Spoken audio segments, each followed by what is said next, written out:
नमस्कार दोस्तों। आज अपन देखते हैं न्यूमेरिकल चेंजेस इन क्रोमोसोम। साथियों, पिछली बार अपन ने म्यूटेशंस के बारे में देखा था। उसमें देखा था structural changes in chromosome. Chromosome के अंदर जीन्स की जो होती है कमी हो सकती है, अधिकता हो सकती है या उनका पैटर्न चेंज हो सकता है, लेकिन गुणसूत्रों की संख्या वही रहती है।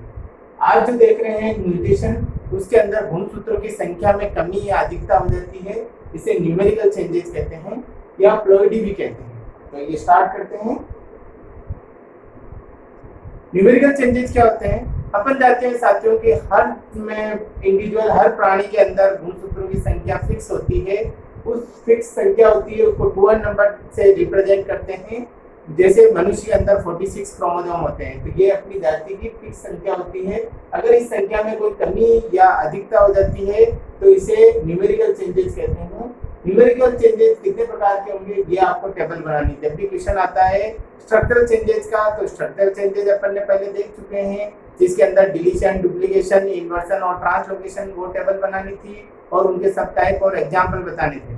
न्यूमेरिकल चेंजेस पर अगर क्वेश्चन आता है तो न्यूमेरिकल चेंजेस के लिए ये टेबल बनेगी। पहले न्यूमेरिकल चेंजेस दो पार्ट में डिवाइड करना है, यूप्लॉइडी और एन्यूप्लॉइडी, सुगुणिता और असुगुणिता। सुगुणिता में क्या होता है, गुणसूत्र का सभी सेटों के अंदर एक एक मेंबर अधिक हो जाता है या कम हो जाता है। बेसिक संख्या 2n होती है।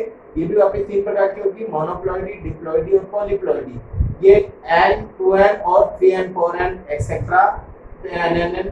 तो इसके अंदर मेन जो गुणसूत्रों की संख्या प्राणी में होती है वो 2n होती है, यानी हर मेंबर दो दो की संख्या में होता है। अगर वो एक एक मेंबर सा बढ़ जाते हैं तो वो मोनोप्लॉइडी कहलाएगी, और अगर सभी मेंबर 3 हो जाते हैं तो वो पॉलीप्लॉइडी यानी ट्रिप्लॉइडी, टेट्राप्लॉइडी कहलाएगी। एन्यूप्लॉइडी के अंदर सभी सेटों में परिवर्तन नहीं होता है, केवल एक या दो सेट के अंदर एक सदस्य कम या अधिक हो जाता है। तो एडिशन और डिलीशन ऑफ वन और more chromosome, it is known as aneuploidy. Aneuploidy भी वहाँ पे 2 प्रकार की होगी, हाइपोप्लॉइडी और हाइपर एन्यूप्लॉइडी। हाइपो का मतलब होता है अधोसुगुणिता, इसमें कमी होती है, और हाइपर का मतलब होता है अधिकता यानी अधिसुगुणिता। हाइपो में कमी होती है तो 1 की कमी होती है तो मोनोसोमी कहलाएगी 2n-1, और 2 की कमी होती है तो नलीसोमी कहलाएगी 2n-1 या 2n-2।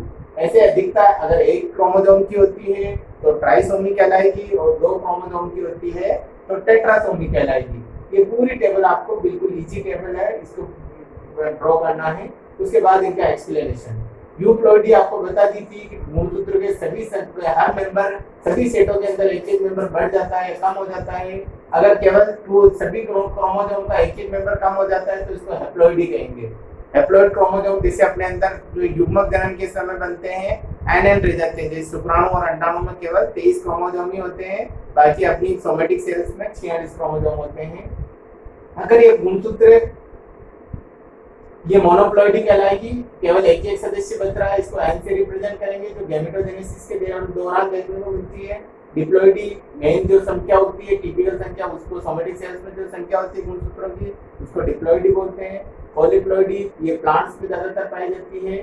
ये पॉलीप्लॉइडी के अंदर 3 या 4 सेट हो जाते हैं।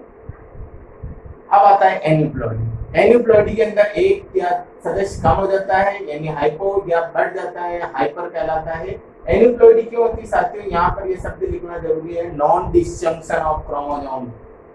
साथियों, जब अर्धसूत्री विभाजन होता है तो मियोसिस होता है, और मियोसिस के समय गुणसूत्र हर सदस्य दोनों आधे आधे हो जाते हैं, आधे एक युग्मक में और आधे दूसरे में। जैसे अपने अंदर शुक्र जनन के टाइम पर 22 + x और 22 + y हो जाते हैं, या अंड जनन के समय 22 + x और 22 + x हो जाते हैं। तो यहाँ ये तो हो गया डिस्जंक्शन। लेकिन अगर कंप्लीटली नॉन डिस्जंक्शन हो रहा है तो नॉन डिस्जंक्शन में क्या होगा, एक तरफ ज्यादा गुणसूत्र चले जाएंगे, दूसरी तरफ कम गुणसूत्र हो जाएंगे, इसको नॉन डिस्जंक्शन कहेंगे। तो इसका प्रकार है पहले मोनोसोमी। मोनोसोमी में एक गुणसूत्र कम हो जाता है, इसका फॉर्मूला आपको लिखना है 2n-1, यानी 46 क्रोमोसोम जो 2n होते हैं मनुष्य में, उसकी बजाय एक कम हो जाता है, यानी 45 क्रोमोसोम हो जाते हैं। इनके एग्जाम्पल देखेंगे। नलीसोमी में 2 कम हो जाते हैं, 2n-2 यानी 44 हो जाएंगे। ट्राइसोमी के अंदर 2n+1 यानी 47 क्रोमोसोम हो जाएंगे, और टेट्रासोमी में 2n+1+1 यानी 48 क्रोमोसोम हो जाएंगे। ये इनके फॉर्मूला भी लिखने हैं। अब इनके एग्जाम्पल जो होते हैं, सबसे पहले सेक्स क्रोमोसोम के अंदर aneuploidy due to non disjunction. Sex chromosome में कमी का एग्जाम्पल है, ये है मोनोसोमी का example Turner syndrome. Turner syndrome में 45 क्रोमोसोम ही होते हैं, इसका फॉर्मूला हुआ 2n-1 या इसको एक्सो कहते हैं क्योंकि सेक्स क्रोमोसोम कम होता है। सामान्यतः सेक्स क्रोमोसोम 44+XX या 44+XY होता है अगर मेल होता है तो, लेकिन ऐसे जो ह्यूमन होते हैं उनके अंदर 44+XO होता है, X0 होता है, यानी 45 क्रोमोसोम ही होंगे, यानी मोनोसोमिक होंगे। और ये जनरली क्योंकि एक एक्स क्रोमोसोम ही है तो ये जनरली फीमेल होती है, लेकिन एक स्टेराइल होगी क्योंकि इसके अंदर एक एक्स क्रोमोसोम या एक वाई क्रोमोसोम की कमी है, इसलिए इनके रिप्रोडक्टिव ऑर्गन अंडर डेवलप्ड होंगे और ये स्टेराइल होगी। दूसरा है क्लिनफेल्टर सिंड्रोम। जब भी क्लिनफेल्टर सिंड्रोम का आता है तो इसका फॉर्मूला लिखना है XXY। इनके अंदर एक ट्राइसोमी का एग्जांपल है, ये ट्राइसोमी ऑफ सेक्स क्रोमोसोम। इसके अंदर 2n+1 यानी 47 क्रोमोसोम होंगे, 44+XXY 47 क्रोमोसोम होंगे। ये सामान्यतः क्योंकि वाई क्रोमोसोम है इसलिए मेल होंगे और एक एक्स्ट्रा क्रोमोसोम की वजह से इनके लार्ज ब्रेस्ट होंगे और ये भी स्टेराइल होंगे और इनको यूनिक जो सामान्यतः अपन देखते हैं बंदी जो हिजड़े होते हैं वो क्लिनफेल्टर सिंड्रोम कहलाएंगे। ऐसा क्यों होते हैं? ये सब सामान्यतः जो होते हैं एक नॉर्मल जो एबनॉर्मल एग होगा XX का फर्टिलाइजर X या Y वाले क्रोमोसोम से हो जाएगा तो इसे XXY वाला बनेगा, और अगर X वाले शुक्राणु से हो रहा है तो XXX प्रकार का सिंड्रोम होगा जिसको XXX कहते हैं। इसमें 47 क्रोमोसोम हो सकते हैं, 48 हो सकते हैं, 49 हो सकते हैं। तो होता है क्रिमिनल सिंड्रोम या सुपरमेन्स। इसमें XYY 2 Y क्रोमोसोम होते हैं, इसमें भी 47 क्रोमोसोम होंगे और ये क्रिमिनल माइंड्स के होंगे क्योंकि एक एक्स्ट्रा Y क्रोमोसोम है, इसीलिए क्रिमिनल माइंड होंगे। जेनेटल ऑर्गन अंडर डेवलप्ड होंगे, ये भी स्टेराइल होंगे। एन्यूप्लॉइडी ऑटोसोम्स में किस प्रकार की एन्यूप्लॉइडी हो सकती है, इसके एग्जांपल देखेंगे।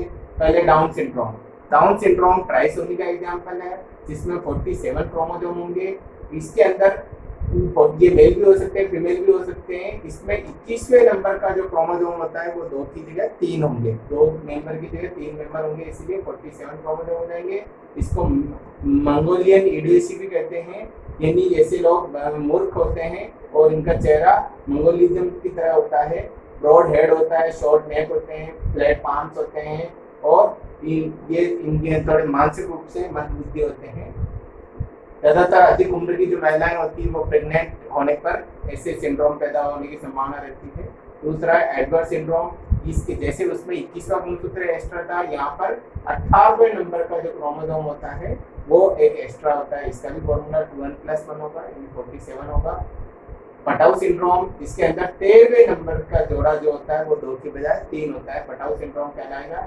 इसका सिम्टम है क्लेफ्ट पैलेट, जो जब तालू होता है वो कटा हुआ तालू होता है तो ये पटाउ सिंड्रोम कहलाता है। जैसे ये पटाउ सिंड्रोम का है, ये डाउन सिंड्रोम और ये एडवर्ड सिंड्रोम के फोटोग्राफ्स है। धन्यवाद। हाँ बेटा।